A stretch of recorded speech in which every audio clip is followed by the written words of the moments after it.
A paz do Senhor a todos. Quero deixar um versículo para a meditação de todos que estiverem ouvindo este vídeo. Livro de Juízes, capítulo 6, versículo 26, que diz assim a palavra do Senhor. E edifica ao Senhor teu Deus um altar no cume deste lugar forte, num lugar conveniente, e toma o segundo boi, e o oferecerás em holocausto com a lenha que cortares do bosque. Amém? Fica este versículo para a nossa meditação. Nós estamos diante de um texto da palavra de Deus que fala de uma conversa de Deus com Gideão, que após Deus ter provado a Gideão, que era na vida de Gideão, após Deus ter levado Gideão à terra dos sírios, à aldeia dos sírios, e naquela noite Deus dá revelações a dois homens para que Gideão pudesse ouvir que o Senhor era na vida dele. Após Deus, em meio a onde estava Gideão malhando trigo no lagar, mostrar a Gideão, através daquele novelo de lã e através da terra molhada, da qual Gideão solicitou a Deus, pediu prova de Deus que era na vida dele. Deus, após toda essa situação, Deus convida Gideão a ir à casa de seu pai e derrubar todo o altar de Baal, todos os altares do seu pai, derrubar todos os ídolos de madeira, derrubar tudo aquilo que não agradava ao Senhor. Gideão se coloca na posição da ordem de Deus, mas Gideão sente medo.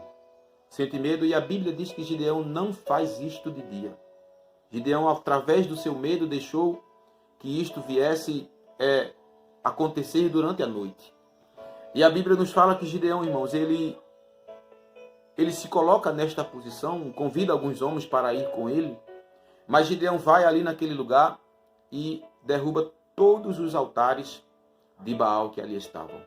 Pela manhã, a Bíblia diz que alguns homens daquela cidade perguntam ao seu pai quem teria feito aquilo. O pai de Gideão, sabedor que Gideão tinha tido aquela prática e que ele tinha feito aquilo debaixo da vontade do Deus de Gideão, ele diz àqueles homens: olha, se Baal é Deus, deixa que Baal resolve. É bom vocês nem entrarem nisso aí. Percebam a convicção que o pai de Gideão tinha do Deus que Gideão servia. E quando eu vejo esse texto, eu me pergunto qual o propósito de Deus ter levado Gideão à casa de seu pai, porque a casa do pai de Gideão não era a casa de Gideão.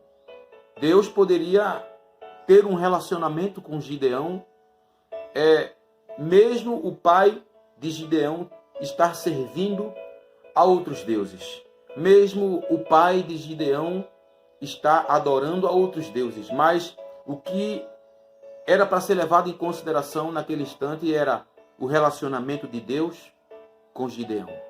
Mas quando eu percebo, irmãos, e entendo que a Bíblia nos diz que o Espírito Santo de Deus, ele habita dentro de nós, veja aonde Deus ia habitar.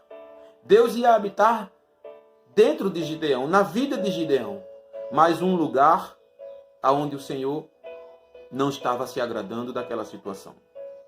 Um lugar onde Deus não ia dividir Gideão com nenhum daqueles ídolos. E Deus poderia, irmãos, ter o propósito naquele instante ali, porque Deus é o Deus que conhece o futuro. E Deus, criando uma situação na vida de Gideão, ele pede a Gideão que derrube todos os altares que ali estavam. Sabe o que eu entendo com esse texto da palavra de Deus? É que Deus, ele não divide você com nada. É que Deus, ele não divide você com as coisas desta terra. É que Deus, ele não divide o seu tempo, o tempo dele com você, com as misturas que tem nesta terra. Os escolhidos do Senhor, eles foram escolhidos para ter uma vida com Deus. Deus não divide nem eu e nem você com ninguém.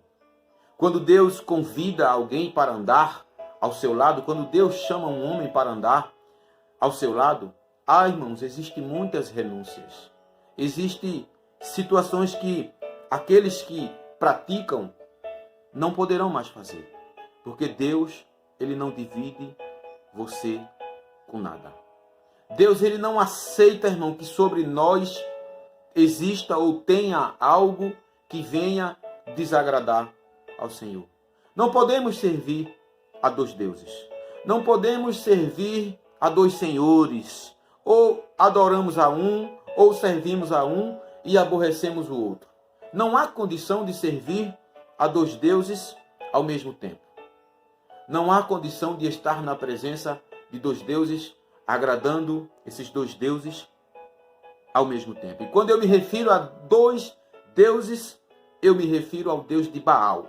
Aqueles que seus adoradores o colocaram como Deus, como rei. Porque nós sabemos quem é o Deus verdadeiro. Deus não te divide com nada. Deus não divide o teu tempo com nada. As misturas que estão aqui nesta terra, Deus não nos divide com nada. A Bíblia diz que Samuel, ele é levado até a casa de Eli. Na casa de Eli existe Ofni e Ofinéias ali que eram jovens que faziam da casa de Deus uma prostituição, que roubavam o tesouro da casa do Senhor. Era o lugar onde Samuel estava. Levado até a casa de Eli aos 6 anos de idade para ser oferecido ao Senhor. Levado até a casa de Eli aos 6 anos de idade para ter uma vida com Deus. Samuel está ali, irmão, no meio da bagunça. Samuel está ali no meio do erro. Samuel está ali no meio da prostituição, no meio do pecado. Mas a Bíblia diz que Samuel agradava a todos que ali estavam. Mas Samuel também agradava a Deus. Deus não te divide com nada. Deus não divide você com outros deuses. Deus, ele não divide você com as coisas desta terra. A Bíblia diz que aquele jovem rico, ele se aproxima de Jesus e diz: Senhor, o que faço para te seguir, para te servir, para andar do teu lado, para amanhecer contigo e para anoitecer contigo? Jesus olha para aquele jovem rico, vê o que tem dentro do seu coração e Jesus percebe que existe algo que aquele jovem estava colocando acima de Jesus. E Jesus diz a ele: pega todos os teus bens, pega todo o teu tesouro, pega toda a tua riqueza, dá aos pobres e vem comigo. Aquele jovem, ele olha para Jesus, ele se assusta com o pedido de Jesus e ele se retira da presença de Deus. Deus não divide você com nada. Deus não divide você com as coisas desta terra.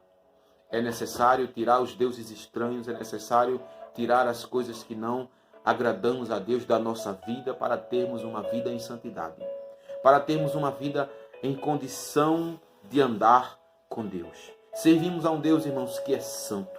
Servimos a um Deus que é poderoso.